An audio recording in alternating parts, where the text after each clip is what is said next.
a co-founder of the social news and entertainment website Reddit, has been found dead. He certainly was a prodigy, although he never kind of thought of himself like that. He was totally unexcited about starting businesses and making money.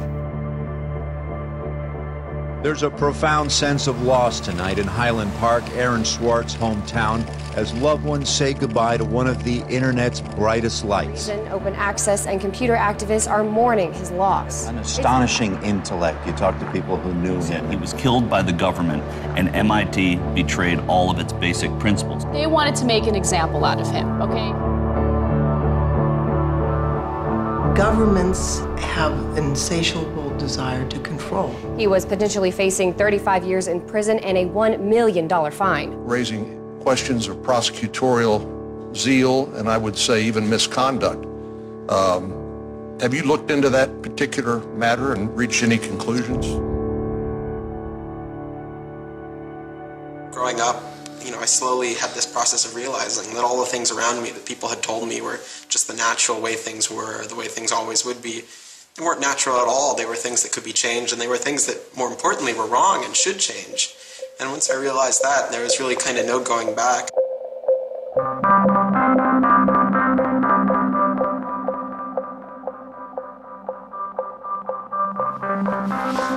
Welcome to Story Reading Time.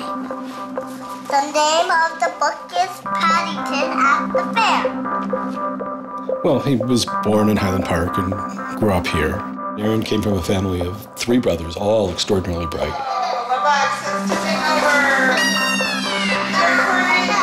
So we were all, not the best behaved children, and, 3 boys running around all the time, causing trouble. Hey, no.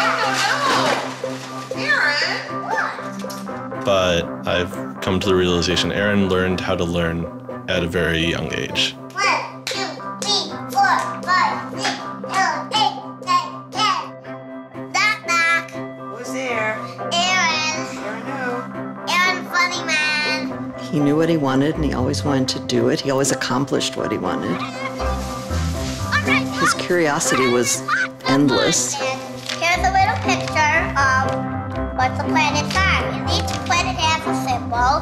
Mercury symbol, Venus symbol, Earth symbol, Mars symbol, Jupiter symbol. One day he said to Susan, "What's this free family entertainment in downtown Highland Park?" Free family entertainment downtown Highland Park. He was 3 at the time, and she said, "What are you talking about?" And he said, "Look, it says here on the refrigerator, free family entertainment in downtown Highland Park." And so she was floored and astonished that he could read. It's called My Family Seder. The Seder night is different from all other nights. I remember once we were at the University of Chicago Library. I pulled a book off the shelf that was from like 1900 and showed him and said, this is really just an extraordinary place. We all were curious children, but Aaron really liked learning and really liked teaching. And so they were going to learn the ABCs backwards. Z, Y, X, W, V, U, T. I remember he came home from his first algebra class, and he was like, "Noah, let me teach you algebra." And I'm like, "What is algebra?" And he was always like that. Now you press the click button. There, now it's got that. Now it's in pink. When he was about 2 or 3 years old and Bob introduced him to computers, then he just took off like crazy on them. Go press that one to ABC.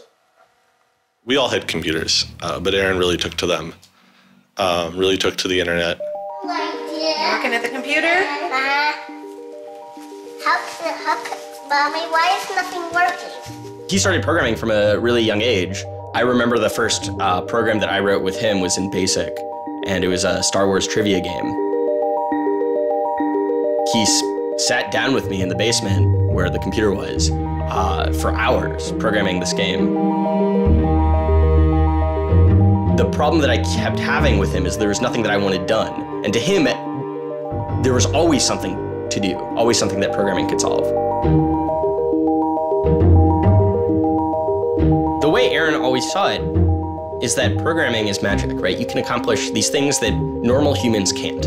Aaron made an ATM using like a Macintosh and like a cardboard box. One year for Halloween, I didn't know what I wanted to be, and he thought it'd be really, really cool if I dressed up like his new favorite computer, which at the time was the original iMac. I mean, he hated dressing up for Halloween, but he loved convincing other people to dress up as things that he wanted to see. Host Aaron and stuff. Guys, come on, look at the camera. He made this website called The Info, where people can just fill in information. Like, I'm sure someone out there knows all about gold leafing. Why don't they write about that on this website? And then other people could come at a later point and read that information and edit the information if they thought it was bad. Not too dissimilar from Wikipedia, right? And this was before Wikipedia had begun, and this was developed by a 12-year-old in his room by himself, running on, you know, this tiny server using ancient technology. And one of the teachers responds like, "This is a terrible idea. You can't just like let anyone author the encyclopedia. The whole reason we have scholars is to write these books for us. How could you ever have such a terrible idea?" Me and my other brother would be like, "Oh, you know, yeah, Wikipedia is cool, but you know, we had that in our house like 5 years ago." Aaron's website, theinfo.org, wins a school competition hosted by the Cambridge-based web design firm Ars Digita. We all went to Cambridge for when he won the Ars Digita Prize. And you know, we had no clue what Aaron was doing. It was obvious that the prize was really important. Aaron soon became involved with online programming communities, then in the process of shaping a new tool for the web. He comes up to me, it's like, "Ben, there's this really awesome thing that I'm working on. You need to hear about it." I'm like, "Yeah, what is it?" He says, "It's this thing called RSS." And he explains to me what RSS is. I'm like, why is that useful, Aaron? Like, is any site using it? Like, why would I want to use it? There was this mailing list for people who were working on RSS and XML more generally. And there was a person on it named Aaron Swartz, who was combative but very smart and who had lots of good ideas. And he didn't ever come to the face-to-face meetings. And they said, you know, when are you going to come out to one of these face-to-face meetings? And he said, you know, I don't think my mom would let me. I'm 14, I just turned 14. And so their first reaction was, well, you know, this colleague we've been working with all year was 13 years old while we were working with him, and he's only 14 now. And their second reaction was, Christ, we really want to meet him. You know, that's extraordinary. He was part of the committee that drafted RSS. What he was doing was to help build the plumbing for modern hypertext. And the piece that he was working on, RSS, was a tool that you can use to get summaries of things that are going on in other web pages. Most commonly, you would use this for a blog. You might have 10 or 20 people's blogs you want to read. You use their RSS feeds, these summaries of what's going on those other pages, to create a unified list of all the stuff that's going on. Aaron was really young, but he understood the technology and he saw that it was imperfect and looked for ways to help make it better.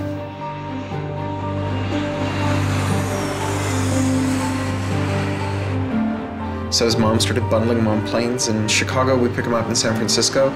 We'd introduce him to interesting people to argue with, and we'd marvel at his horrific eating habits. He only ate white food, only like, you know, steamed rice and not fried rice because that wasn't sufficiently white, and white bread and so on. And, you know, you kind of marvel at this, the quality of the debate emerging from this, what appeared to be a small boy's mouth.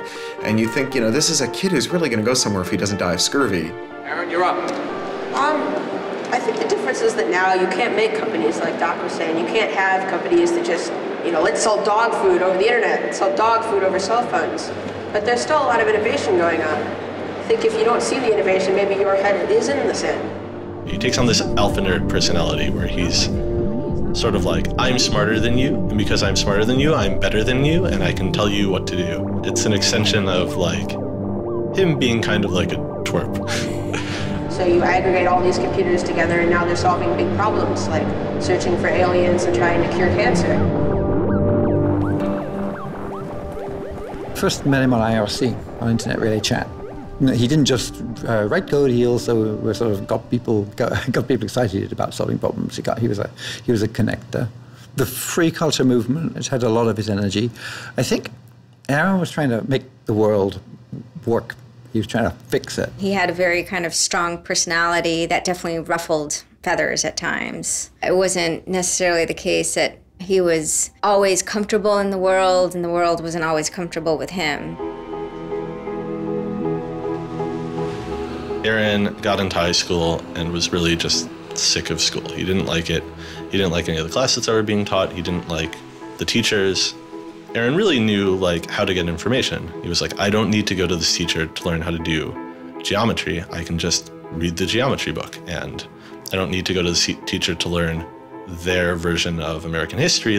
I have 3 historical compilations here. I could just read them, and I'm not interested in that. I'm interested in the web. I was very frustrated with school. I thought, the teachers didn't know what they were talking about, and they were very domineering and controlling, and the homework was kind of a sham, and it was just all a way to pin students together and force them to do busy work. And, I started reading books about the history of education and how this educational system was developed, and alternatives to it in ways that people could actually learn things as opposed to just regurgitating facts their teachers told them. And that kind of led me down this path of questioning things. Once I questioned the school I was in, I questioned the society that built the school, I questioned the businesses that the schools were training people for, and I questioned the government that, set up this whole structure. One of the things he was most passionate about was copyright, especially in those early days. Copyright has always been something of a burden on the publishing industry and on readers, but it wasn't an excessive burden. It was a reasonable institution to have in place to make sure that people got paid. What Aaron's generation experienced was the collision between this antique copyright system and this amazing new thing we were trying to build, the internet and the web. These things collided, and what we got was chaos. He then met Harvard law professor Lawrence Lessig, who was then challenging copyright law in the Supreme Court. A young Aaron Swartz flew to Washington to listen to the Supreme Court hearings. I am Aaron Swartz, and I'm here to listen to see the Eldred argument. Why did you fly out here from Chicago and come all this way to see the Eldred argument? That's a more difficult question. See the Eldred. Because I don't know. It's very exciting to see the Supreme Court, especially such a prestigious case as this one.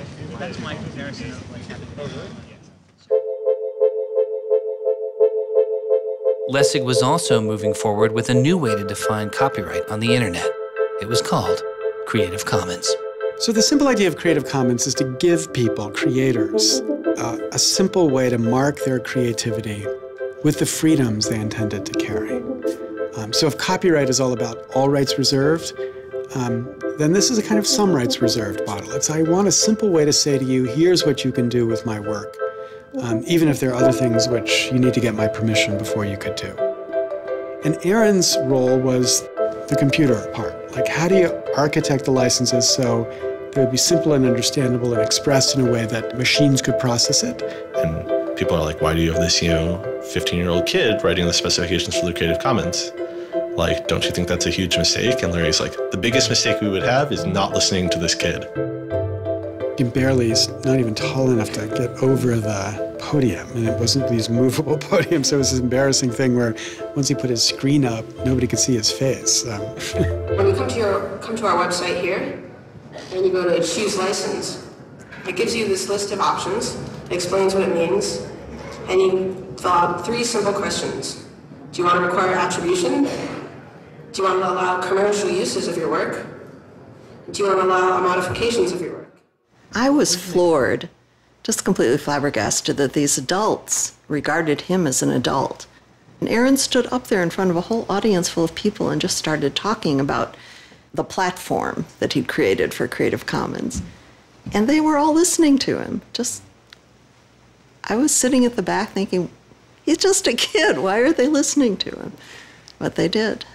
Well, I don't think I comprehended it fully. Though critics have said it does little to ensure artists get paid for their work, the success of Creative Commons has been enormous. Currently on the website Flickr alone, over 200 million people use some form of Creative Commons license. He contributed through his technical abilities, and yet it was not simply a technical matter to him. Aaron often wrote candidly in his personal blog. I think deeply about things, and I want others to do likewise. I work for ideas and learn from people. I don't like excluding people. I'm a perfectionist, but I won't let that get in the way of publication. Except for education and entertainment, I'm not going to waste my time on things that won't have an impact. I try to be friends with everyone, but I hate it when you don't take me seriously. I don't hold grudges. It's not productive, but I learn from my experience. I want to make the world a better place.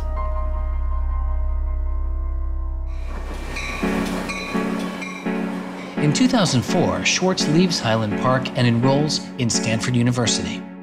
He had had ulcerative colitis, which was very troubling, and we were concerned about him taking his medication. He got hospitalized, and he would take this cocktail of pills every day. And one of those pills was a steroid, which stunted his growth and made him feel different from many of the other students. Aaron, I think, shows up at Stanford ready to do scholarship and finds himself in effectively a babysitting program for overachieving high schoolers who, in 4 years, are meant to become, captains of industry and one percenters. And I think it just made him bananas. In 2005, after only 1 year of college, Swartz was offered a spot at a new startup incubation firm called Y Combinator, led by Paul Graham. And he's like, hey, I have this idea for a website. And Paul Graham likes him enough and says, yeah, sure. So Aaron drops out of school, moves to this apartment. So this used to be Aaron's apartment when he moved here. I have vague memories of my father telling me how difficult it was to get a lease because Aaron had no credit and he dropped out of college. Aaron lived in what's now the living room, and some of the posters are left over from when Aaron lived here. And then the library. There are more books, but a lot of them are Aaron's. Aaron's Y Combinator site was called Infogami, a tool to build websites. But Infogami struggles to find users, and Swartz eventually merges his company with another Y Combinator project in need of help. It was a project headed by Steve Huffman and Alexis Ohanian, called Reddit. There we were, starting from almost nothing. No users, no money, no code, and growing day by day into a hugely popular website. And it showed no signs of letting up. First we had 1,000 users, then 10,000, then 20,000, and on and on. It was just incredible. Reddit becomes huge, and it's a real sort of geeky corner of the internet. There's a lot of humor, there's a lot of art, and there's just people who flock to the site and make that site the main site they go to every morning to get their news. Reddit kind of just borders on chaos at some level. So on the one hand, it's a place where people discuss news of the day, technology, politics, and issues. And yet there is a lot of kind of not safe for work material, offensive material. There's some subreddits where trolls find a welcome home. And so in that sense, Reddit has been kind of home to controversy as well. It kind of sits on that edge of chaos. Reddit catches the attention of the corporate magazine giant Condé Nast, who makes an offer to buy the company. Some large amount of money, large enough that my dad was getting bugged with questions about how do I store this money? Like a lot of money. Like a lot of money. Probably more than $1 million, but I don't actually know. And he is how old at the time? 19, 20. So it was in this apartment. They sat around on what predated these couches, hacking on Reddit. And when they sold Reddit, they threw a giant party and then all flew out to California the next day and left the keys with me. It was funny, he just sold a startup, so we all kind of presumed he was the richest person around, but he said, oh no, I'll take this tiny little shoebox-sized room. That's all I need. It was barely larger than a closet. The idea of him spending his money on fancy objects just seems so implausible. He explains it's I like living in apartments, so I'm not going to spend a lot of money on a new place to live. I'm not going to buy a mansion.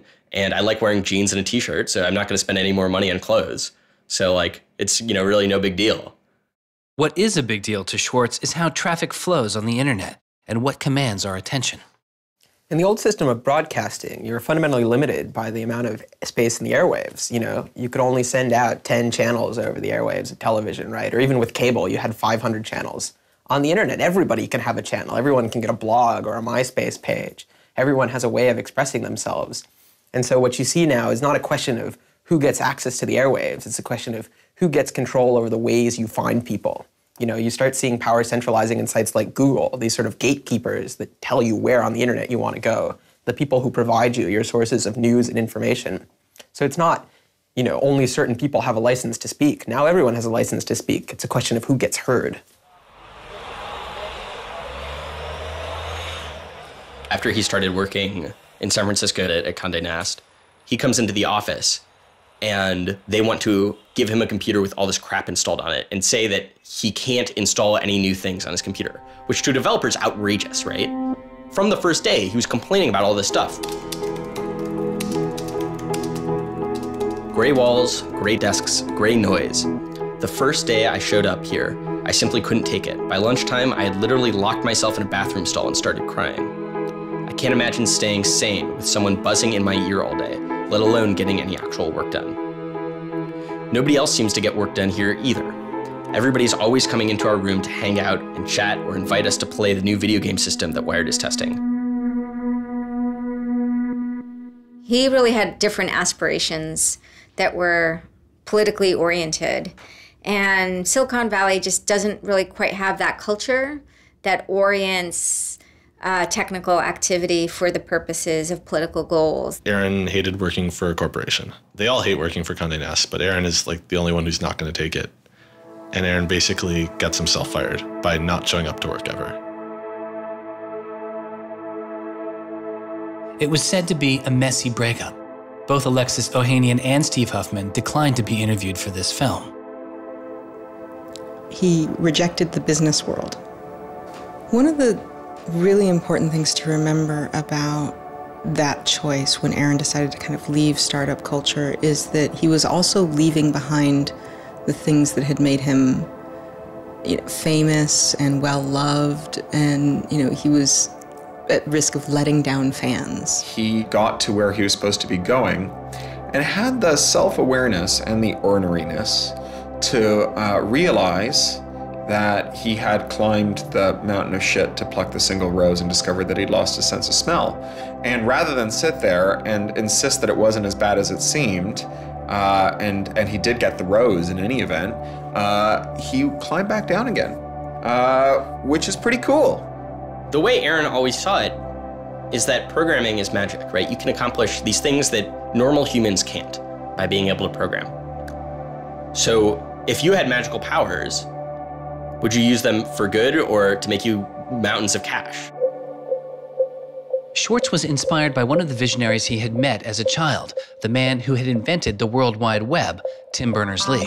In the 1990s, Berners-Lee was arguably sitting on one of the most lucrative inventions of the 20th century. But instead of profiting from the invention of the World Wide Web, he gave it away for free. It is the only reason the World Wide Web exists today. Aaron is certainly deeply influenced by Tim. Tim is certainly a very prominent early internet genius who doesn't in any sense cash out. He's not at all interested in how he's going to figure out how to make $1 billion.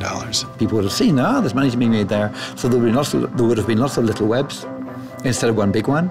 And one little web and lots of little webs doesn't work because you can't follow links from one to the other. You know, you had to have the critical mass for this thing was the entire planet. So it's not going to work unless the whole planet can get on board.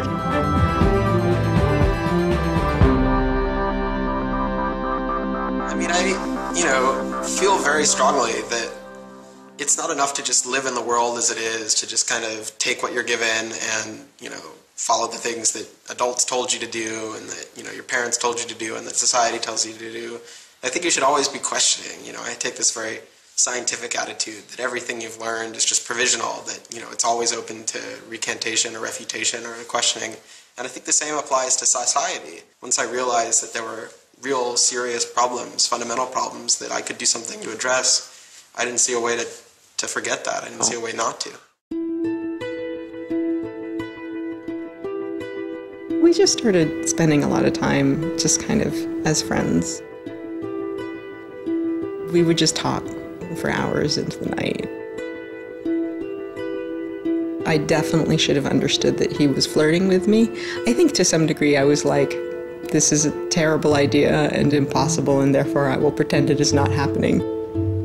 As my marriage was breaking down and I was really stuck without anywhere to go, we became roommates and brought my daughter over. We moved in and furnished a house, and it was really peaceful. Like, my life had not been peaceful for a while, and really neither had his.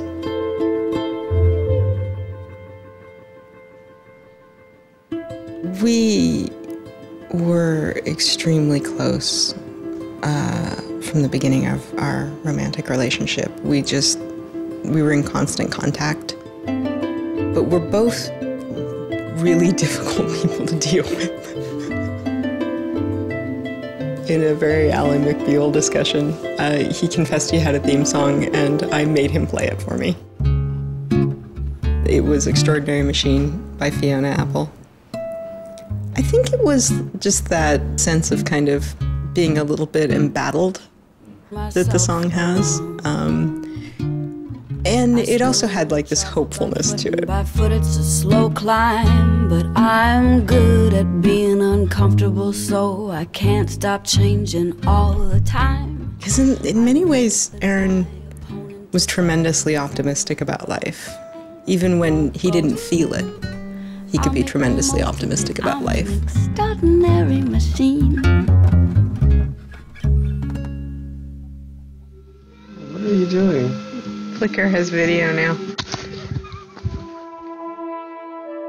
Swartz threw his energy into a string of new projects involving access to public information, including an accountability website called watchdog.net and a project called the Open Library.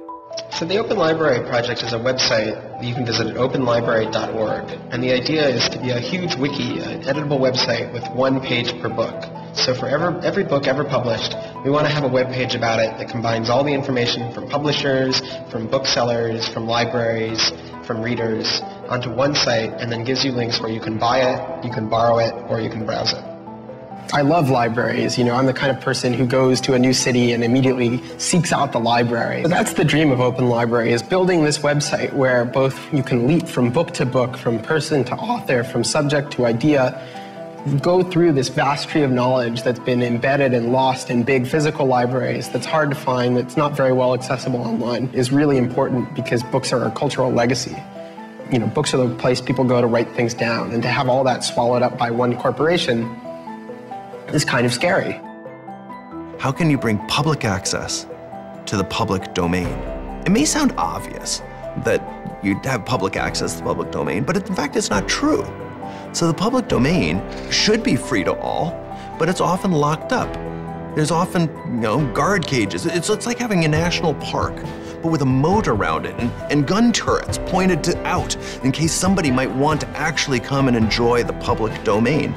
One of the things Aaron was particularly interested in was bringing public access to the public domain. This is one of the things that got him into so much trouble. I had been trying to get access to federal court records in the United States. What I discovered was a puzzling system called PACER, which stands for Public Access to Court Electronic Records. I started Googling, and that's when I ran across Carl Malamud. Access to legal materials in the United States is a $10 billion per year business. PACER is just this incredible abomination of government service. It's 10 cents a page. It's this most brain-dead code you've ever seen. You can't search it. You can't bookmark anything. You got to have a credit card.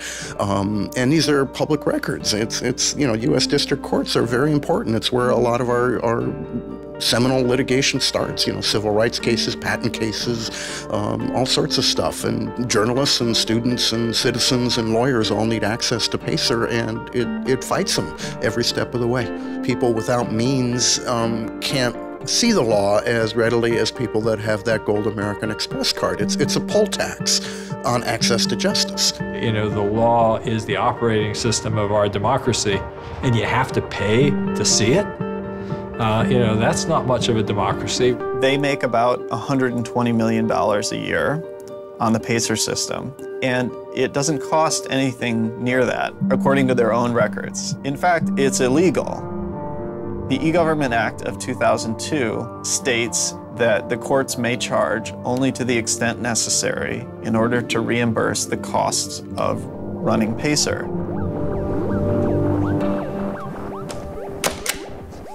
As the founder of public.resource.org, Malamud wanted to protest the PACER charges.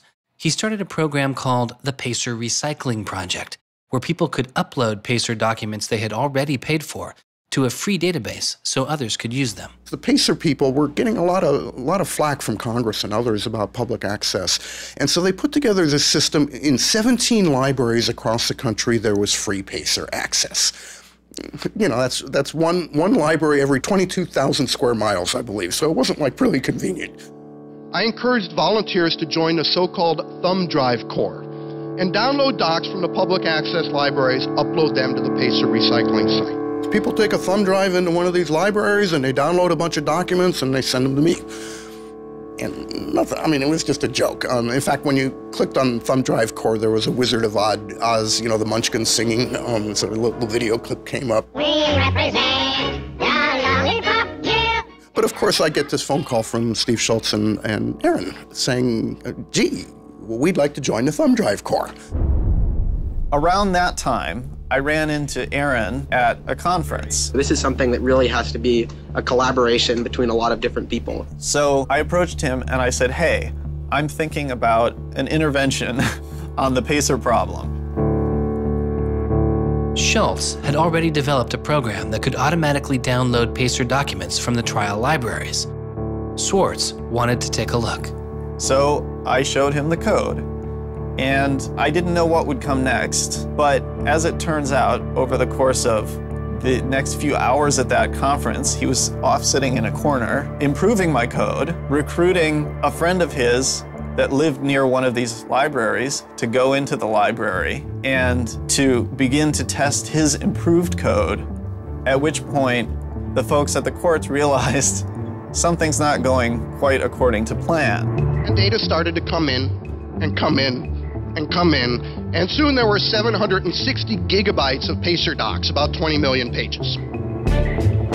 Using information retrieved from the trial libraries, Swartz was conducting massive, automated parallel downloading of the PACER system. He was able to acquire nearly 2.7 million federal court documents, almost 20 million pages of text.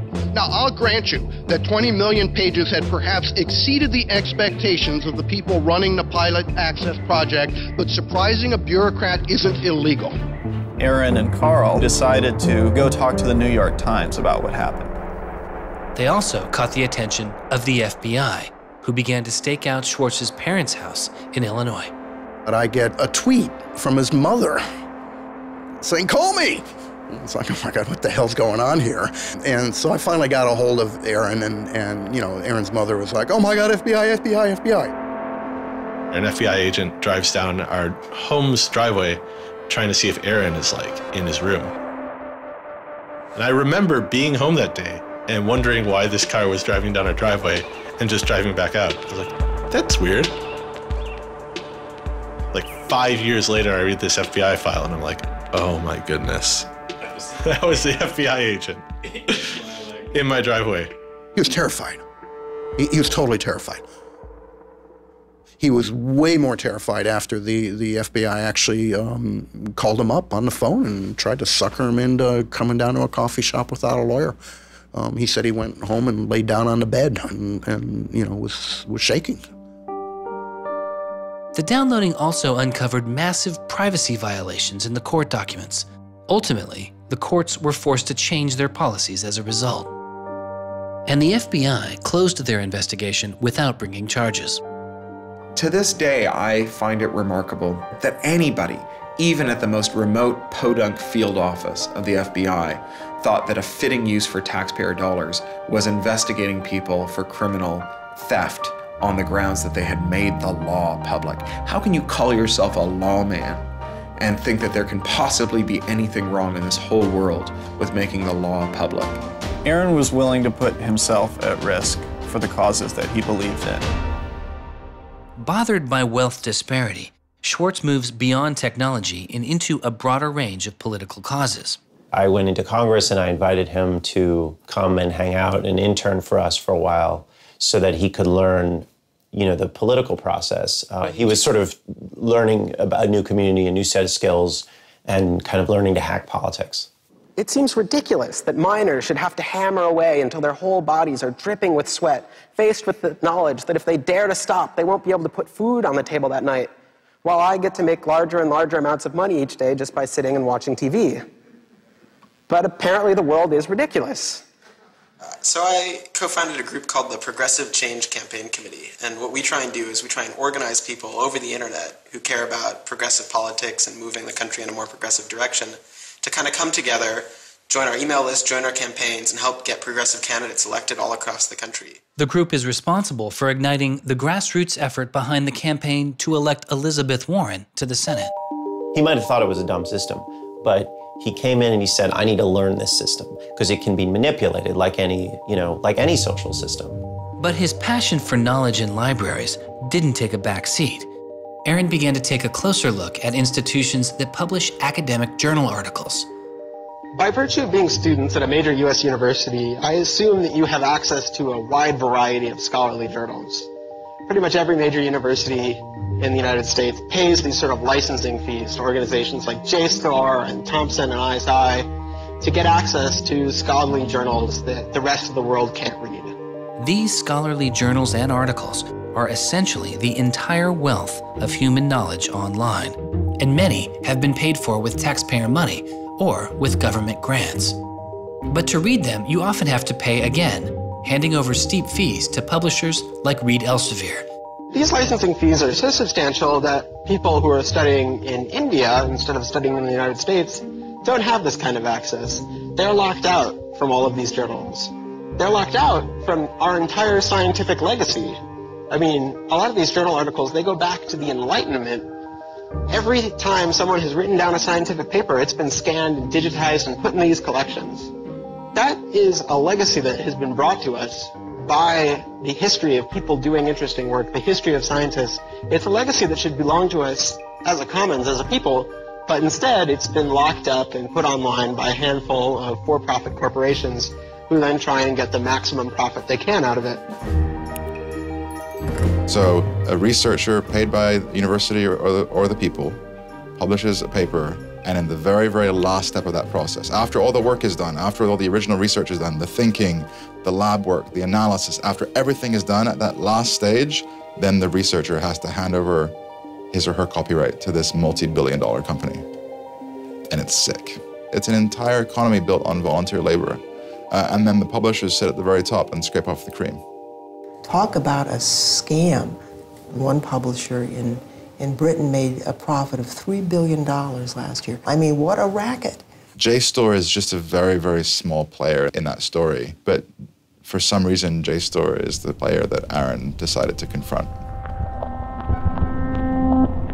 He'd gone to some conference around open access and open publishing, and I don't know who the person from JSTOR was, but I think at some point Aaron asked the question, like, how much would it cost to open up JSTOR in perpetuity? And they gave some, I think it was $200 million, something that Aaron thought was totally ridiculous. Working on a fellowship at Harvard, he knew users on MIT's famously open and fast network Nextdoor had authorized access to the riches of JSTOR. Swartz saw an opportunity. You have a key to those gates. And with a little bit of shell script magic, you can get those journal articles.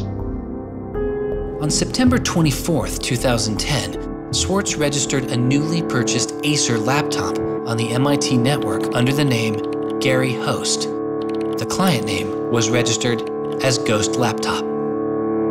He doesn't hack JSTOR in the traditional sense of hacking. The JSTOR database was organized, so it was completely trivial to figure out how you could download all the articles in JSTOR because it was basically numbered. It was basically, / number article 444,024.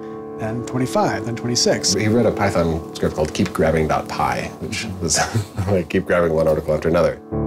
The next day, Ghost Laptop begins grabbing articles, but soon the computer's IP address is blocked. For Swartz, it's barely a bump in the road. He quickly reassigns his computer's IP address and keeps downloading. Well, JSTOR and MIT take a number of steps to try to interfere with this when they notice that this is happening.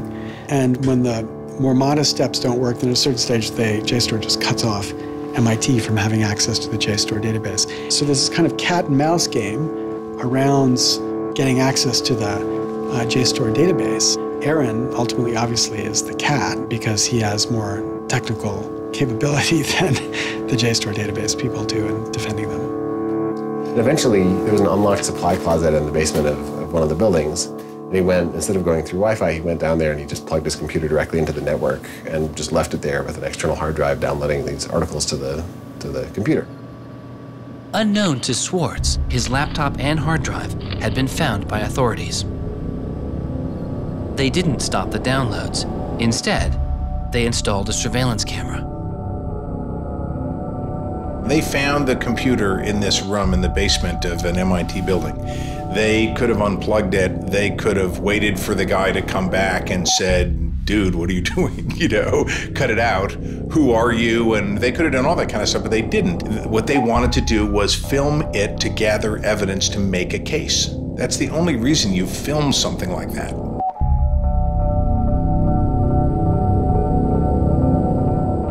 At first, the only person caught on the glitchy surveillance camera was using the closet as a place to store bottles and cans.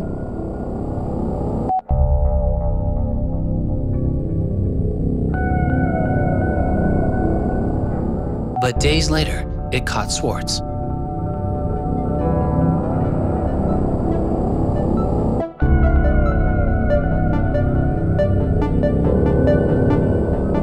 Swartz is replacing a hard drive. He takes it out of his backpack, leans out of frame for about 5 minutes, and then leaves.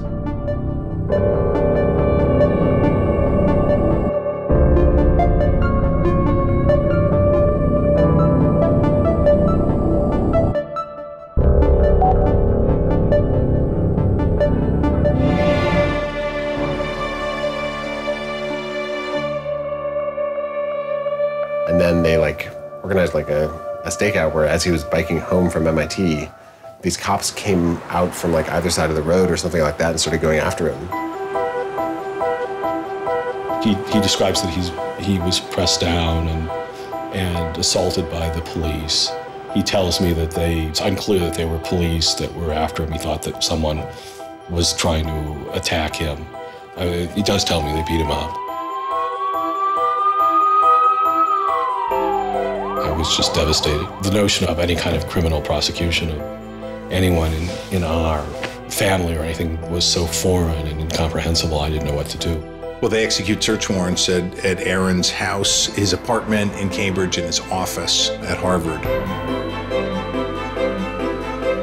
2 days before the arrest, the investigation had gone beyond JSTOR and the local Cambridge police. It had been taken over by the United States Secret Service.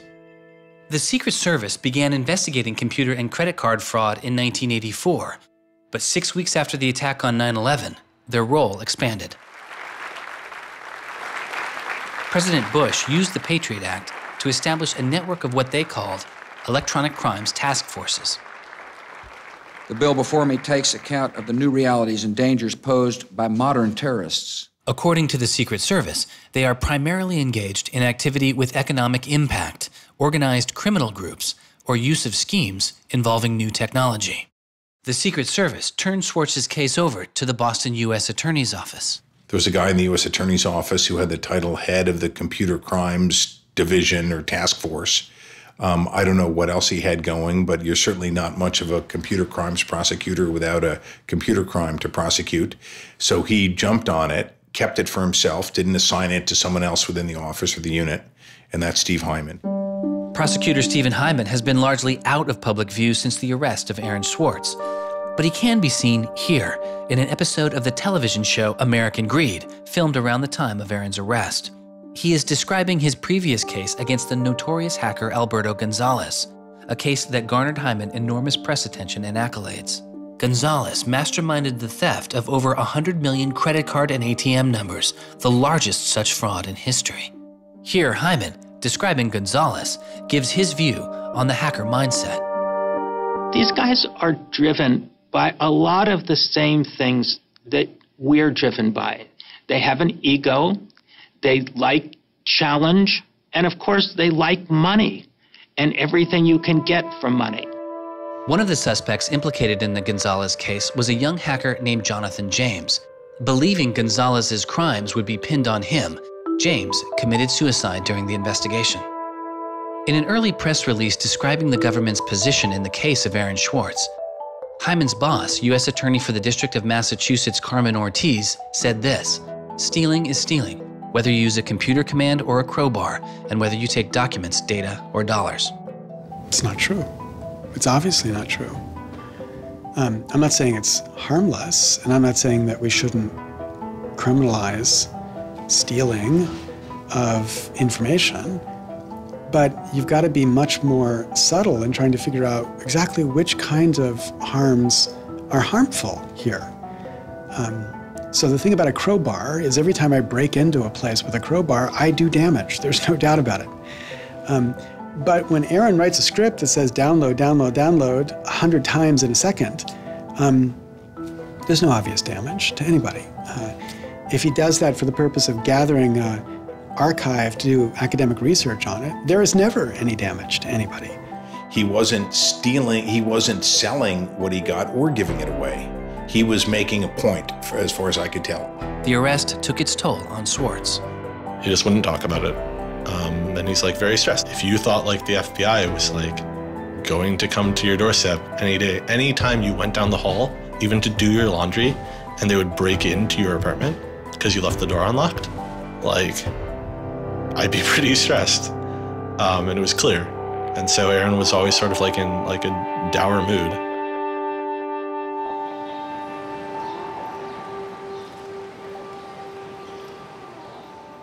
He wouldn't give off any sensitive information about his whereabouts during this time because he was so afraid that the FBI would be waiting for him. It was a time of unprecedented social and political activism. Time magazine would later name as their 2011 Person of the Year, the protester. There was a kind of hotbed of hacker activity going on. WikiLeaks had released a trove of diplomatic cables. Manning had been under arrest at the time. It was unknown whether he was the source of the leak. Anonymous, which is a kind of protest ensemble that has a lot of hackers in its ranks, were going on various sprees of sorts. If you compare that to what he did, his stuff should have been left behind for MIT and JSTOR to deal with in a kind of private, professional manner. It should have never gotten the attention of the criminal system. It just didn't belong there.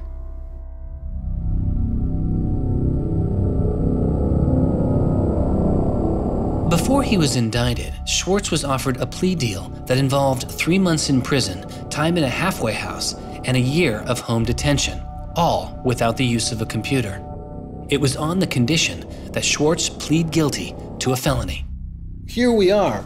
We have no discovery, no evidence whatsoever about what the government's case is, and we have to make this immense decision where the lawyer is pushing you to do this, the government is giving you a non-negotiable demand, and you're told that your likelihood of prevailing is small, so whether you're guilty or not, you're better off taking the deal.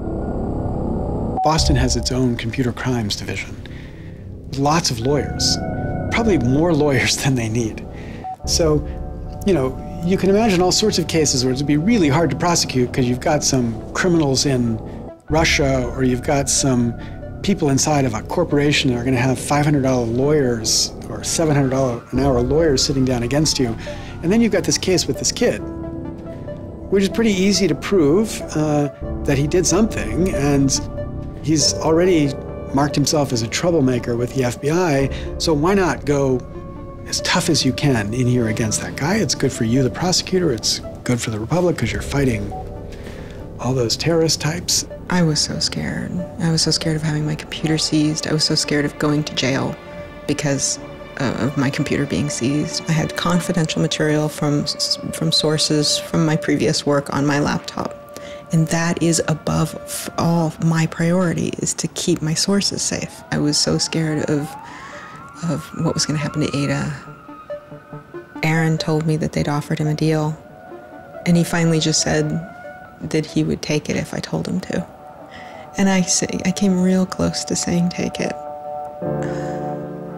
He had developed like serious political aspirations in the intervening time between when, that moment when he ended that entrepreneurial startup life and begun this new life that had come to this political activism. And he just didn't believe that he could continue in his life with a felony. He said to me one day, we were walking by the White House, and he said to me, they don't let felons work there.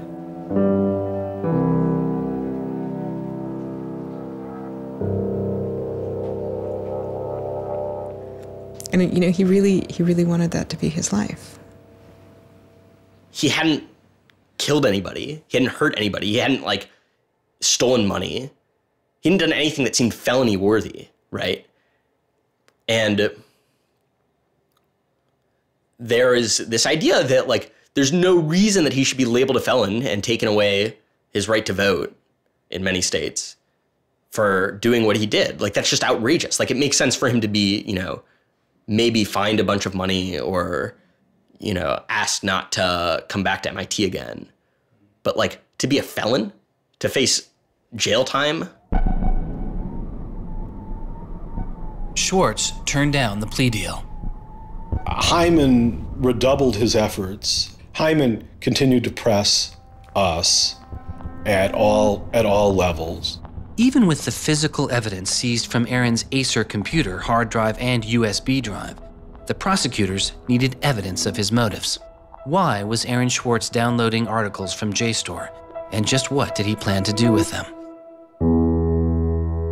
The government claims that he was planning to publish these.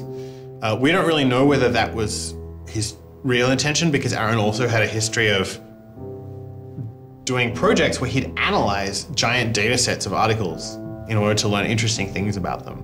The best evidence for that was that when he was at Stanford, he also had downloaded the whole Westlaw legal database. In a project with Stanford law students, Swartz had downloaded the Westlaw legal database. He uncovered troubling connections between funders of legal research and favorable results. He did this amazing analysis of for-profit companies giving money to law professors who wrote law review articles which were then beneficial to Exxon during an oil spill, right? So it was a very corrupt system of funding, vanity research. Swartz had never released the Westlaw documents. In theory, he could have been doing the same thing about the JSTOR database. That would have been completely okay. If he were, on the other hand, intending to create a competitive service to JSTOR, we're going to set up our own, access to the Harvard Law Review and charge, money for it, then, okay, now it seems like criminal violation because you're commercially trying to exploit this material, but it's kind of crazy to imagine that's what he was doing. So, but then there's the middle case. Well, what if he was just trying to liberate it for all of the developing world? But depending on what he was doing, it creates a very different character to how the law should be thinking about it.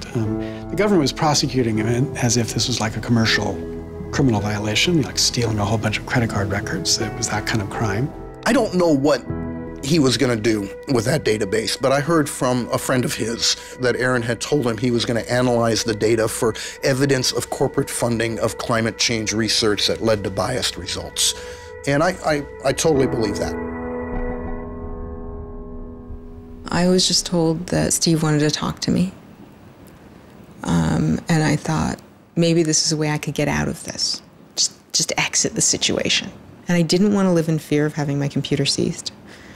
I didn't want to live in fear of having to go to jail on a contempt of court charge if they tried to compel me to decrypt my computer. When they came to me and said, Steve wants to talk to you, that seemed reasonable. They offered Norton what is known as a Queen for a Day letter, or a proffer. It allowed prosecutors to ask questions about Aaron's case. Norton would be given immunity from prosecution herself for any information she revealed during the meeting. I didn't like it. I told my lawyers repeatedly that this seemed fishy. I didn't like this. I didn't want immunity. I didn't need immunity. I hadn't done anything. But they were really, really stringent that they did not want me meeting the prosecutor without immunity. But just to be clear, this is a Queen for a Day deal, a proffer. Right, a proffer letter. In which you basically handed information over to them in exchange for protection from prosecution. So it wasn't handing information over. It was, at least that's not how I saw it. It was just having a discussion, having an interview with them. Well, they're asking you questions. They're asking me questions. They can ask about whatever they want. Right. And whatever they learn, I really, be prosecuted for that. Right. And I repeatedly tried to go in naked. I repeatedly tried to turn down the proffer letter. I was ill. I was being pressured by my lawyers. I was confused. I was not doing well by this point. I was depressed and I was scared and I didn't understand the situation I was in. I had no idea why I was in this situation. I hadn't done anything interesting, much less wrong. We went out of our minds. Aaron was clearly very distraught about it. We were very distraught about it. Aaron's attorneys were very distraught about it. We tried to get Quinn to change attorneys. I was very unused to being in a room with large men, well-armed, that are continually telling me I'm lying and that I must have done something. I told them that this thing that they were prosecuting wasn't a crime. I told them that they were on the wrong side of history. I used that phrase. I said, you're on the wrong side of history. And they looked bored. They didn't even look angry. They just looked bored. And it began to occur to me that we weren't having the same conversation. I mean, I told them plenty of things about, why people would download journal articles, and eventually, I don't remember what was around it. I mentioned that he'd done this blog post, the Guerilla Open Access Manifesto. This is the Guerilla Open Access Manifesto, supposedly written in July 2008 in Italy. Information is power. But like all power, there are those who want to keep it for themselves. The world's entire scientific and cultural heritage, published over centuries in books and journals, is increasingly being digitized and locked up by a handful of private corporations. Meanwhile, those who have been locked out are not standing idly by. You've been sneaking through holes and climbing over fences, liberating the information locked up by the publishers and sharing them with your friends. But all this action goes on in the dark, hidden underground. It's called stealing or piracy, as if sharing a wealth of knowledge were the moral equivalent of plundering a ship and murdering its crew. But sharing isn't immoral, it's a moral imperative. Only those blinded by greed would refuse to let a friend make a copy. There's no justice in following unjust laws. It's time to come into the light and, in the grand tradition of civil disobedience, declare our opposition to this private theft of public culture. The manifesto itself was allegedly written by 4 different people and also edited by Norton. But it was Swartz who had signed his name to it. When it's over, I go immediately to Aaron and tell him everything I can remember about it. And he gets very angry. The things that I'd done shouldn't have added up that way. I hadn't done anything wrong, and everything had gone wrong. But I was never...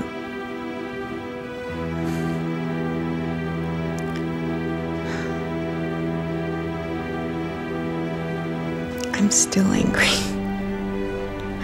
I'm still angry that you can try your best with these people to do the right thing, and they will turn everything against you, and they will hurt you with anything they can.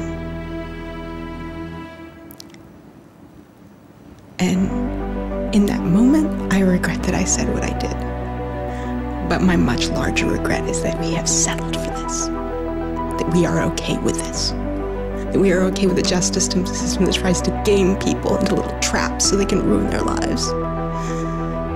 So yeah, I wish I hadn't said that, but I am much, much angrier that this is where I am. That this is what we as a people think is okay. They used every method that I think they could think of to get her to provide information which would be unhelpful to Aaron and helpful to the prosecution of Aaron. Right. But you know, I don't think she had information that was helpful to the government.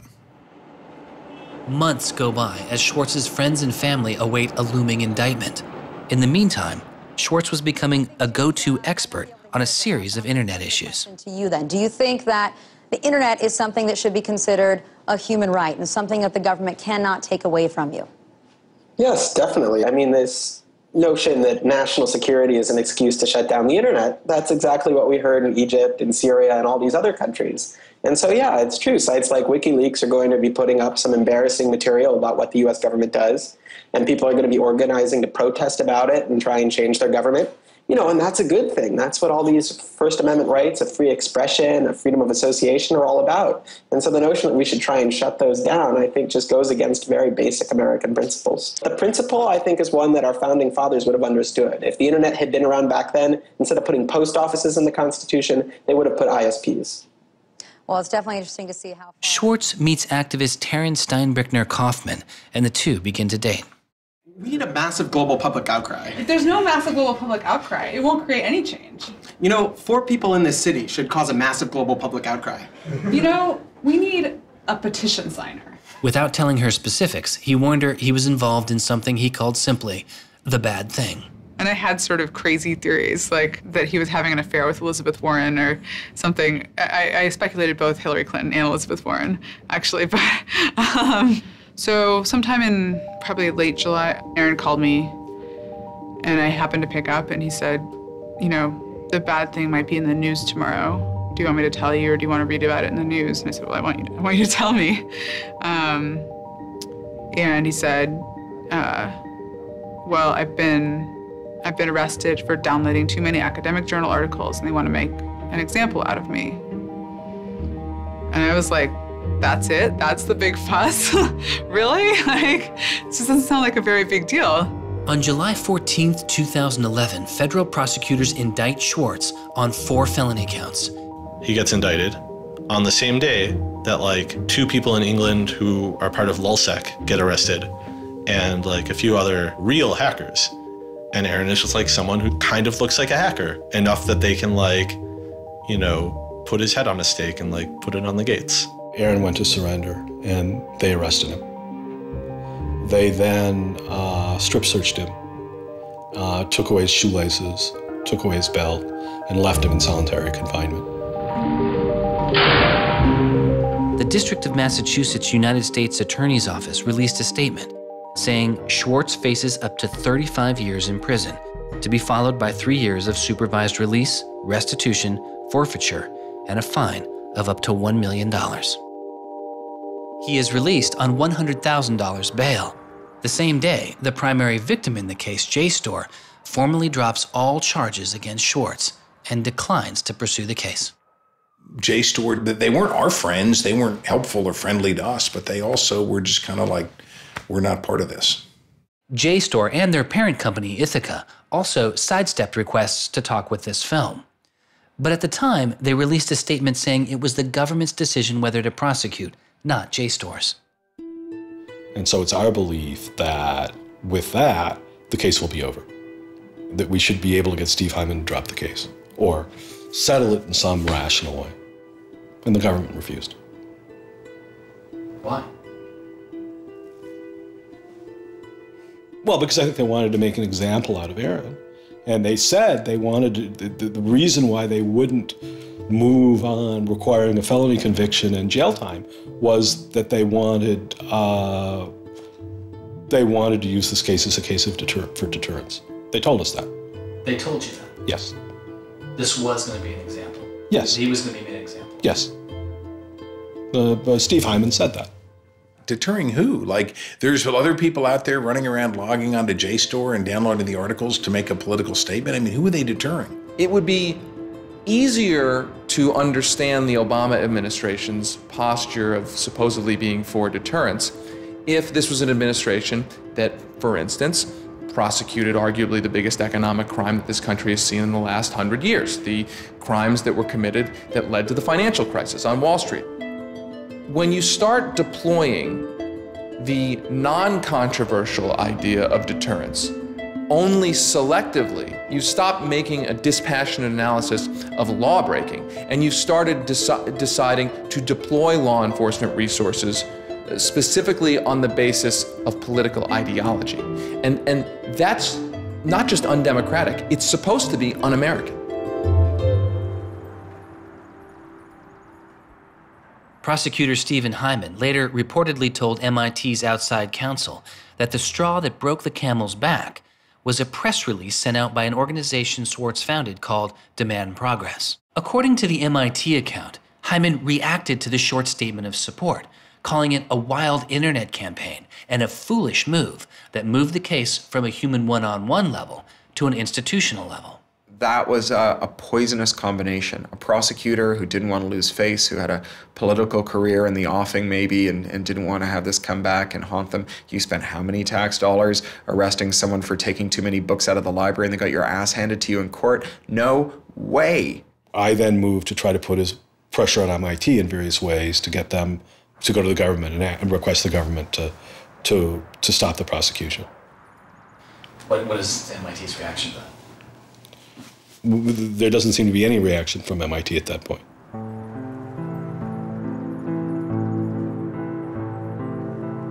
MIT doesn't defend Aaron, which to people inside of the MIT community seems outrageous because MIT is a place that encourages hacking in the biggest sense of the word. At MIT, the idea of going and running around on roofs and tunnels that you weren't allowed to be in was not only a rite of passage, it was part of the MIT tour.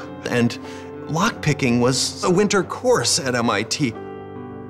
They had the moral authority to stop it in its tracks. MIT never stood up and took a position of saying to the feds, don't do this. We don't want you to do this. You're overreacting. This is too strong, that I'm aware of. They acted kind of like any corporation would. They helped the government. They didn't help us unless they felt they had to, and they never tried to stop it.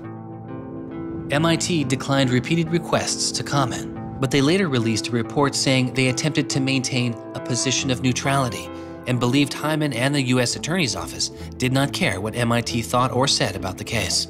MIT's behavior seemed really at odds with the MIT ethos, right? You could argue that MIT turned a blind eye and that was okay for them to do. But taking that stance, taking that neutral stance in and of itself was taking a pro-prosecutor stance. If you look at Steve Jobs and Steve Wozniak, they started by selling a blue box, which was a thing designed to defraud the phone company. If you look at Bill Gates and Paul Allen, they initially started their business by using computer time at Harvard, which was pretty clearly against the rules. The difference between Aaron and the people I just mentioned is that Aaron wanted to make the world a better place. He didn't just want to make money. Swartz continues to be outspoken on a variety of internet issues. You know, the reason the internet works is because of the competitive marketplace of ideas. And what we need to be focusing on is getting more information about our government, more accessibility, more discussion, more debate. But instead, it seems like what Congress is focused on is shutting things down. Aaron thought he could change the world just by explaining the world very clearly to people.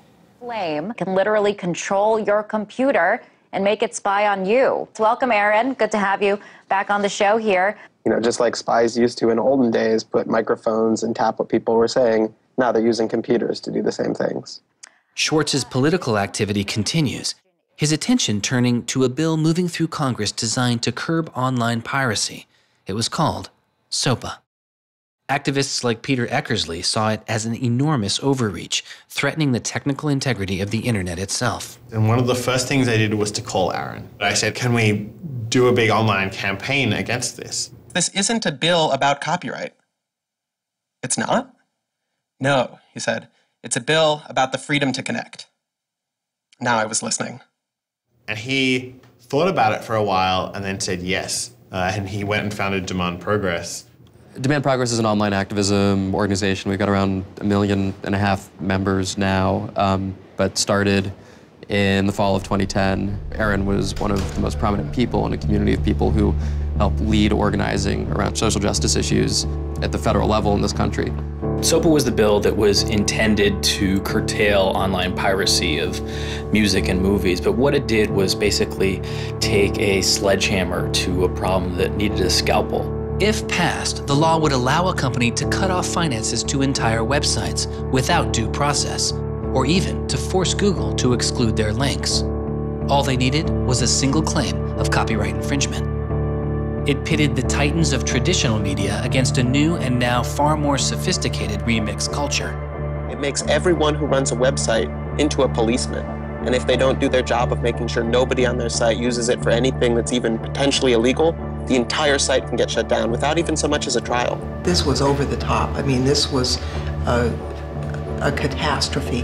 This bill poses a serious threat to speech and civil liberties for all who use the internet. There were only a handful of us who said, look, we're not for piracy either, but it makes no sense to destroy the architecture of the internet, the domain name system, and so much that makes it free and open in the name of fighting piracy. And Aaron got that right away. The freedoms guaranteed in our Constitution, the freedoms our country had been built on, would be suddenly deleted.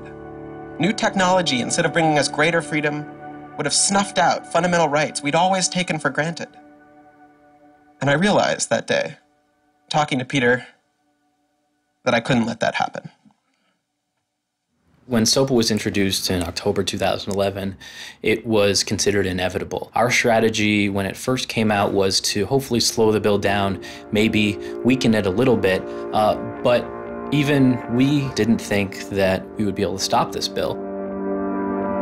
Having worked in Washington, what you learn is that typically in Washington, the legislative fights are fights between different sets of corporate moneyed interests. They're all duking it out to pass legislation. And the fights that are the closest are when you have one set of corporate interests against another set of corporate interests, and they're financially equally matched in terms of campaign contributions and lobbying. Those are the closest ones. The ones that aren't even fights, typically, are ones where all the money is on one side, all the corporations are on one side, and it's just millions of people on the other side. I haven't seen anything like PIPA and SOPA in all my time in public service. There were more than 40 United States senators on that bill as co-sponsors. So there were already a long, long way to getting the 60 votes to have it clear all the procedural hoops. Even I began to doubt myself. It was a rough period. Swartz and Demand Progress were able to marshal enormous support, using traditional outreach combined with commonly used voice over IP to make it very easy for people to call Congress.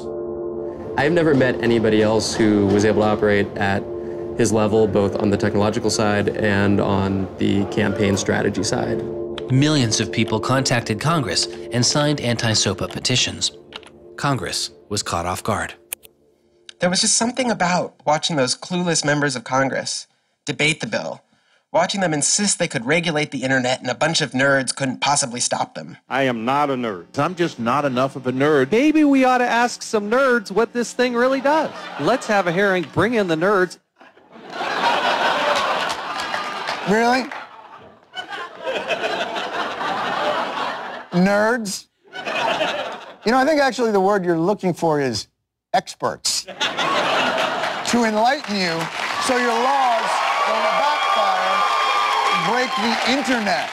We use the term geek, but we're allowed to use that because we are geeks. The fact that it got as far as it did without them talking to any technical experts reflects the fact that there is a problem in this town. I'm looking for somebody to come before this body and testify in a hearing and say, this is why they're wrong. There used to be an office that provided science and technology advice, and members could go to them and say, help me understand XYZ. And Gingrich killed it. He said it was a waste of money. Ever since then, Congress has plunged into the dark ages. I don't think anybody really thought that SOPA could be beaten, including Aaron. I think it was worth trying, but it didn't seem winnable. And I remember maybe a few months later, I remember him just turning to me and being like, I think we might win this. And I was like, that would be amazing. Calls to Congress continue. When the domain hosting site GoDaddy becomes a supporter of the bill, tens of thousands of users transferred their domain names in protest. Within a week, a humbled GoDaddy reverses their position on SOPA. When the Congress people that supported the record and movie industries realized that there was this backlash, they kind of scaled the bill back a little bit. You could see the curve happening. You could see that that our arguments were starting to resonate. It was like Aaron had been striking a match and it was being blown out. Striking another one was being blown out. And finally he managed to catch enough kindling that the flame actually caught, and then it turned into this roaring blaze. On January 16th, 2012, the White House issued a statement saying they didn't support the bill. And then this happened. I'm a big believer that we should be dealing with issues of piracy and we should deal with them in a serious way, but this bill is not the right bill. When Jimmy Wales put his support towards blacking out Wikipedia, the #5 most popular website in the world. This is a website that's on several % of all of the clicks on anywhere on the internet. Wikipedia went black, Reddit went black, Craigslist went black, the phone lines on Capitol Hill flat out melted. Members of Congress started rushing to issue statements retracting their support for the bill that they were promoting just a couple days ago. Within 24 hours, the number of opponents of SOPA in Congress went from this to this. To see congressmen and senators slowly flip sides throughout the day of the blackout was pretty unbelievable. There was like a 100 representative swing. And that was when, as hard as it was for me to believe, after all this, we had won. The thing that everyone said was impossible, that some of the biggest companies in the world had written off as kind of a pipe dream, had happened. We did it. We won. This is a historic week in internet politics, maybe American politics. The thing that we heard from people in Washington, D.C., from staffers on Capitol Hill was they received more emails and more phone calls on SOPA blackout day than they'd ever received about anything. I think that was an extremely exciting moment. This was the moment when the internet had grown up politically. It was exhilarating because it's hard to believe it actually happened. It's hard to believe a bill with so much financial power behind it didn't simply sail through the Congress. And not only did it not sail through, it didn't pass at all. It's easy sometimes to feel like you're powerless, like when you come out in the streets and you march and you yell and nobody hears you. But I'm here to tell you today, you are powerful. So yeah, maybe sometimes you feel like you're not being listened to, but I'm here to tell you that you are. You are being listened to. You are making a difference. You can stop this bill if you don't stop fighting. Stop PIPA. Stop SOPA. Some of the biggest internet companies, to put it frankly, would benefit from a world in which their little competitors could get censored. We can't let that happen. For him, it was more important to be sure that you made a small change than to play a small part in a big change. But SOPA was like playing a major part in a major change. And so for him, it was kind of this proof of concept, like, okay, what I want to do with my life is change the world. I think about it in this really scientific way of like, I'm measuring my impact. And this shows that it's possible, right? That the thing that I want to do with my life is possible. I have proved that I can do it, that I, Aaron Swartz, can change the world. For a guy who never really thought he had done much, which was Aaron,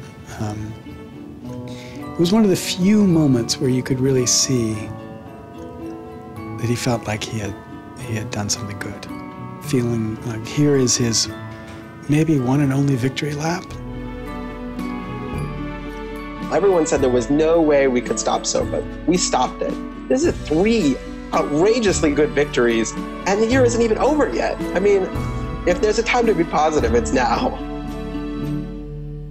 You know, he wins at SOPA a year after he's arrested. It's not unambiguously happy moments. There's a lot going on. He's so attuned towards participating in the political process, you can't stop him. The list of organizations Swartz founded or co-founded is enormous. And years before Edward Snowden would expose widespread internet surveillance, Swartz was already concerned. It is shocking to think that the accountability is so lax that they don't even have sort of basic statistics about how big the spying program is. And if the answer is, oh, we're spying on so many people we can't possibly even count them, then that's an awful lot of people, right? It would be one thing if they said, look, you know, we know the number of telephones we're spying on, we don't know exactly how many real people that corresponds to, but they just came back and said, we can't give you a number at all. That's pretty, I mean, it's scary is what it is. Well, that's scary. You know, they put incredible pressure on him, took away his, you know, all of the money he had made. They, you know, threatened to take away his physical freedom. Why'd they do it, you know? I mean, well, why are they going after whistleblowers, you know? Why are they going after people who tell the, you know, who tell the truth about all sorts of things? I mean, from the banks to the, you know, to war, to just sort of government transparency. So secrecy serves those who are already in power. And we are living in an era of secrecy that coincides with an era where the government is doing also a lot of things that are probably illegal and unconstitutional. So those two things are not coincidences. It's very clear that this technology has been developed not for small countries overseas, but right here for use in the United States by the US government. The problem with the spying program is it's this sort of long, slow expansion, you know, going back to the Nixon administration, right? Obviously, it became big after 9/11 under George W. Bush, and Obama has continued to expand it, and the problems have slowly grown worse and worse. But there's never been this moment you can point to, say, okay, we need to galvanize opposition today because today is when it matters. Instead, it's mattered forever. The prosecution, in my estimation, of Aaron Swartz was about sending a particular laser-like message to a group of people that the Obama administration sees as politically threatening. And that is essentially the hacker, the information, and the democracy activist community. And the message that the Obama administration wanted to send to that particular community was, in my estimation, we know you have the ability to make trouble for the establishment. And so we are going to try to make an example out of Aaron Swartz to scare as many of you as possible into not making that trouble. And the government said, oh, the legal opinions we're using to legalize the spying program are also classified. So we can't even tell you which laws we're using to spy on you. You know, every time they can say, oh, this is another instance of cyber war, the cyber criminals are attacking us again, we're all in danger, we're all under threat. They use those as excuses to push through more and more dangerous laws. Great. And so just to follow that up, like personally, how do you feel the fight is going, I guess? It's up to you. I know, but we gotta like, you know. You know, there's sort of these two polarizing perspectives, right? Everything is great. The internet has created all this freedom and liberty and everything's going to be fantastic. Or everything is terrible. The internet has created all these tools for cracking down and spying and, you know, controlling what we say. And I think both are true, right? The internet has done both. And both are kind of amazing and astonishing. And which one will win out in the long run is up to us. It doesn't make sense to say, oh, one is doing better than the other. You know, they're both true. And it's up to us which ones we emphasize and which ones we take advantage of, because they're both there and they're both always going to be there.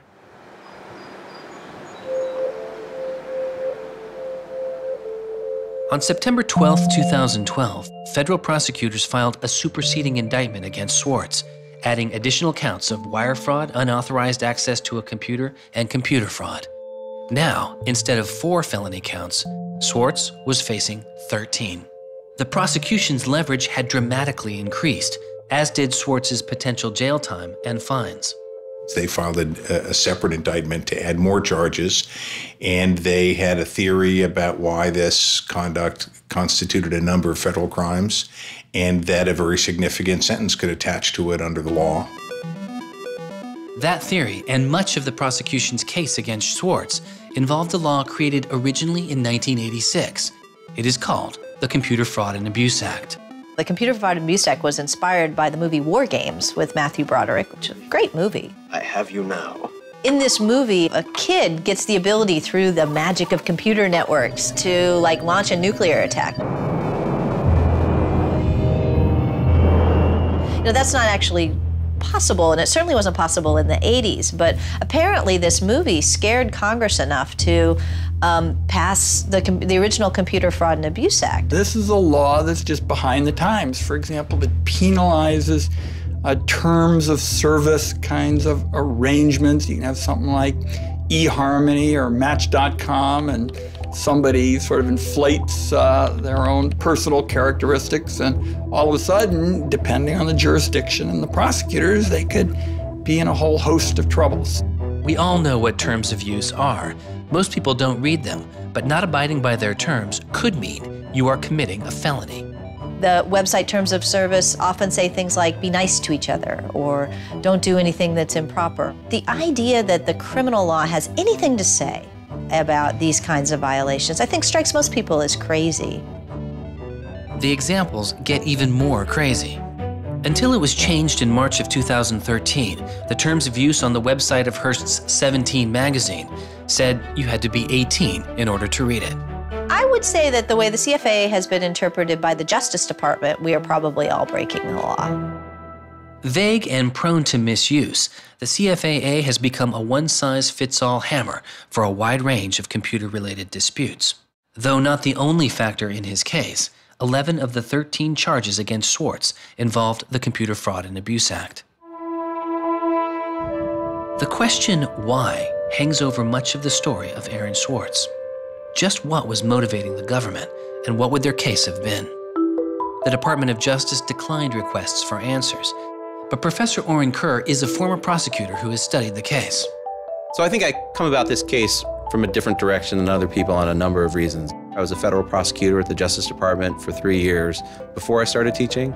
The government came forward with an indictment based on what crimes they thought were committed, just as a purely lawyers matter, looking at the precedents, looking at the statute, looking at the history, looking at the cases that are out there so far. I think it was a fair indictment based on that.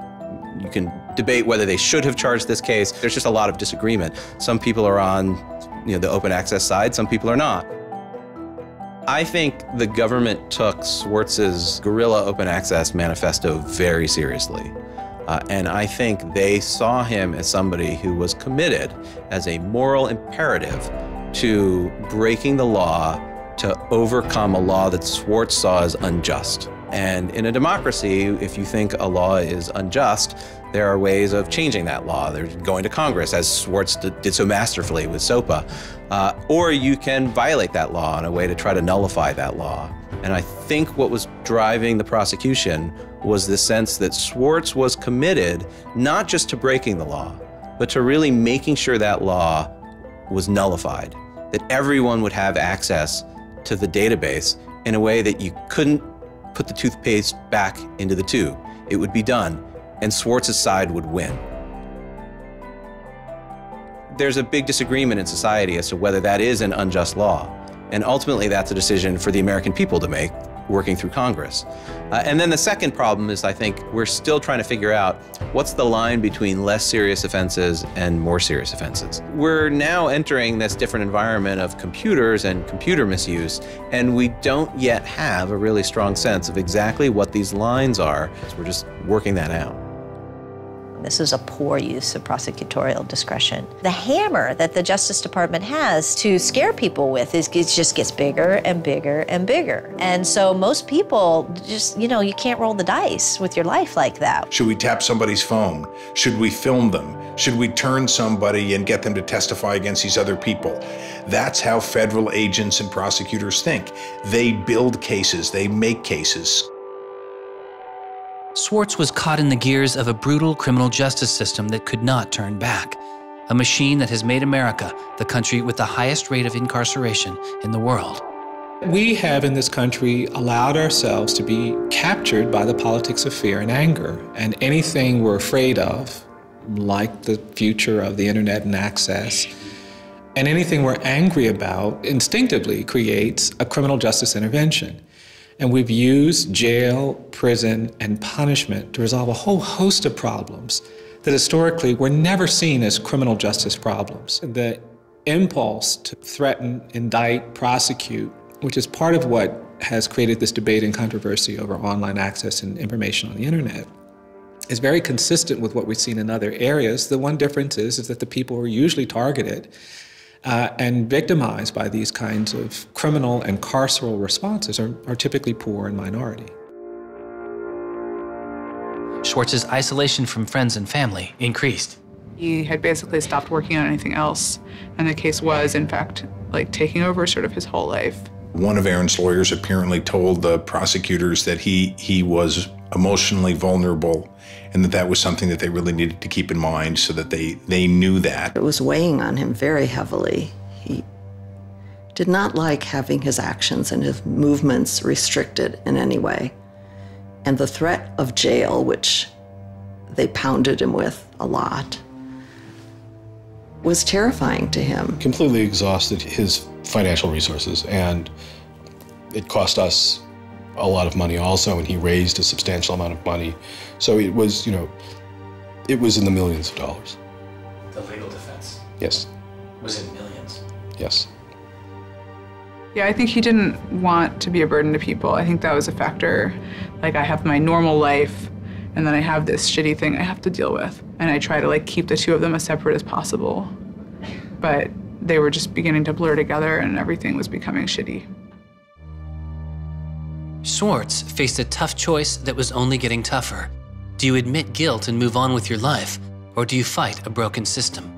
With his legal case, the answer was simple. He rejects the final plea deal, and a trial date is set. Aaron was resolute that he didn't want to knuckle under and accept something that he didn't believe was fair, but I also think he was scared.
I could tell something was wrong, and then I called and I realized what had happened. A co-founder of the social news and entertainment website Reddit has been found dead. Police say 26-year-old Aaron Swartz killed himself yesterday in his Brooklyn apartment. I just thought, we've lost one of the most creative minds of our generation. It was like the whole world fell apart in that moment.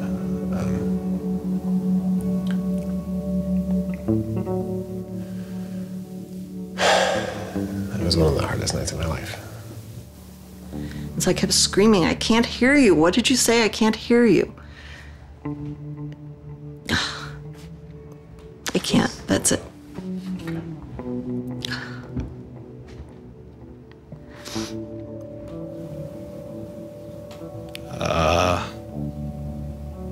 like, yeah, none of it made any sense.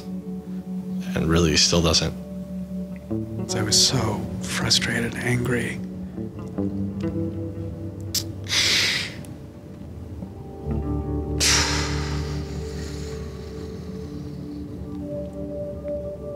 You know, I tried to explain it to my kids. My 3-year-old told me that the doctors would fix him.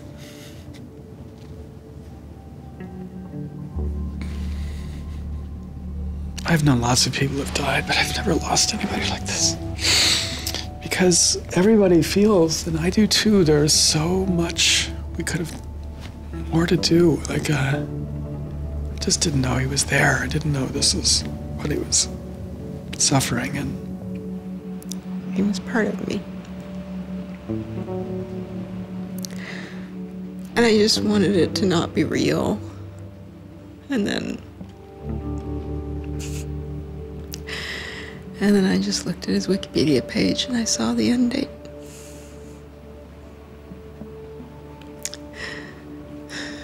To 2013.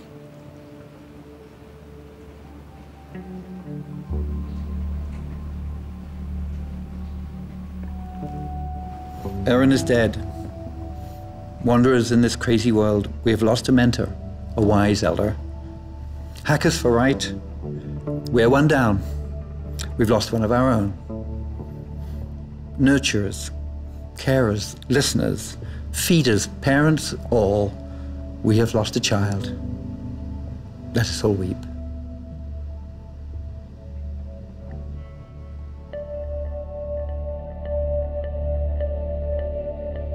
my first thought was, well, what if nobody even notices?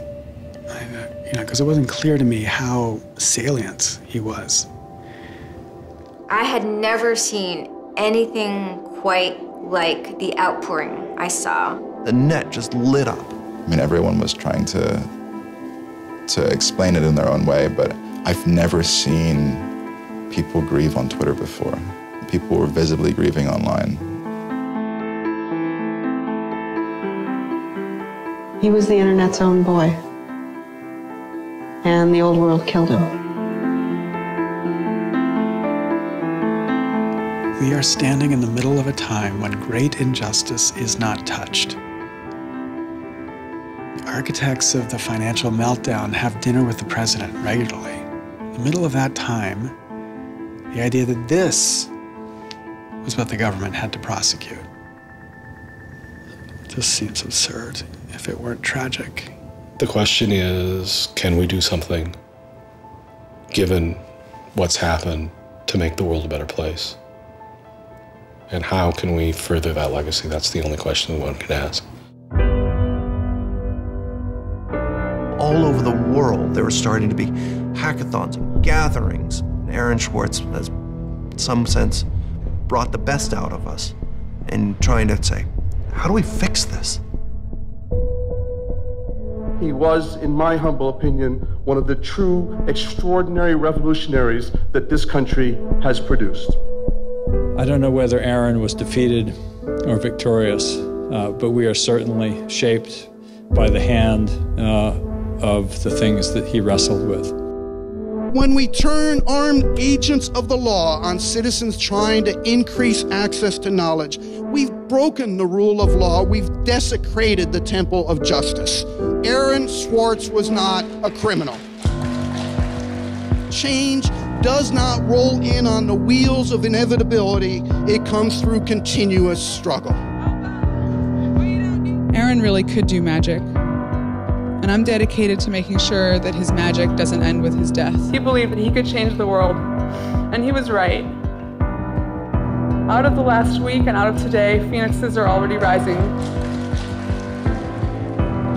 Since Swartz's death, Representative Zoe Lofgren and Senator Ron Wyden have introduced legislation that would reform the Computer Fraud and Abuse Act, the outdated law that formed the majority of the charges against Swartz. It's called Aaron's Law. Aaron believed that, you literally ought to be asking yourself all of the time, what is the most important thing I could be working on in the world right now? And if you're not working on that, why aren't you? This is what democracy looks like. We are people too. Freedom,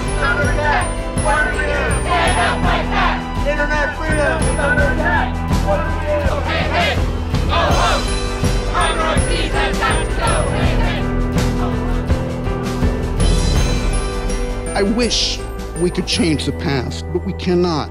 But we can change the future, and we must. We must do so for Aaron. We must do so for ourselves.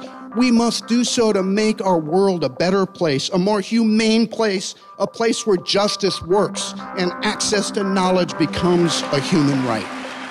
So there was a kid back in February from Baltimore, 14 years old, who had access to JSTOR.